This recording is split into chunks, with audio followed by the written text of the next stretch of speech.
23 տարի Ամերիկայում ապրելուց հետո որոշել եք հետ վերադառնալ Հայաստան։ Կասեք, ինչպես եկաք այդ որոշմանը։ Այդ որոշմանը կարելի է ասել արդեն մի քանի տարի է որ գալիս էի։ Վերջի տարիներին շատ հաճախակի էի հաճախում Հայաստան, անցած տարի 5 անգամ Հայաստանում եմ եղել։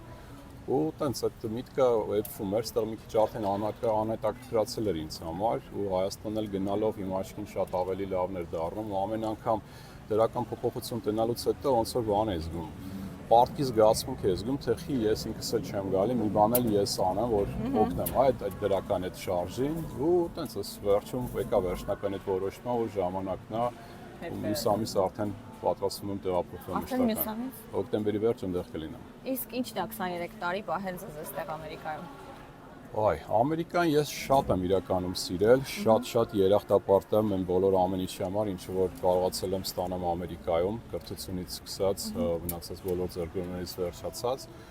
Ուղղակի ամեն ինչը իր ժամանակին պետք է լինի, էլի, ինձ տևեց 23 տարի որ գամ հասնեմ այդ ժամանակին։ Կարող եք ասել, ինչի է հիմա ավելացել ձեր նման մարդկանց թիվը։ Այսինքն շատ-շատերից եմ լսում հիմա, որ ուզում են հետ վերադառնալ, նույնիսկ ընկերներ ունեմ։ Ասեմ ձեզ, օրինակ 23 տարի առաջ, որ ես եկա Ամերիկա, կենցաղային պայմանները մոտ այսպես էր, ասենք Ամերիկան եկե մեր տարածաշրջանը։ Հիմա արդեն sense մի բան է դարձել։ Արդեն այսքանի համար ես ու ինքս մարդիկ համարում են, որ չարժի է տոտալության մեջ ապրել, էլի, տոտալության մեջ այդ երեխեքին որ մեծացնել, որտեղ բոլորս էլ հասկանում ենք, որ ստեղ ապրելով ձեռք ենք բերում ահագին բան, բայց համ էլ կորցնում ենք ահագին բան։ Ու ասես կշռք է, էլի, նժարին դնում ես ու արդեն հասկանում ես արժի մնալ թե ոչ։ Որ կողմն ավելի ծանր։ Ինչի են մարդիկ այստեղ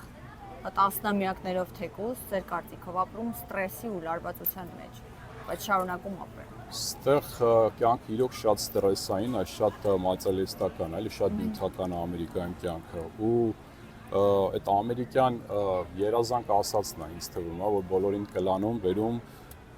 ասես ճայ-ճային ինչ-որ մի հատ վիճակ է սարքում ու արդեն հետ են նայում այն ամեն ինչը, որ արել են ստեղ հասնելու համար կամ այդ հատվածը անցնելու համար ու ափսոսում են այդ արած աշխատանքը ու շարունակում են առանց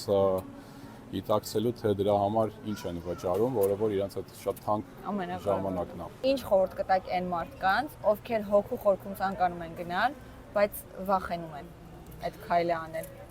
Խորհուրդս գիտեք ինչա, դա չկա ճիշտ պատասխան դրան, ճիշտ լուծում, պետք է ուղղակի հետևեք ձեր սրտին, ցանկացած դեպքում ինչ-որ մի բան ձեռք եք բերելու եւ մի բան կորցնելու եք, թե մնալու դեպքում, թե գնալու դեպքում, այնպես որ ուղղակի հետևեք ձեր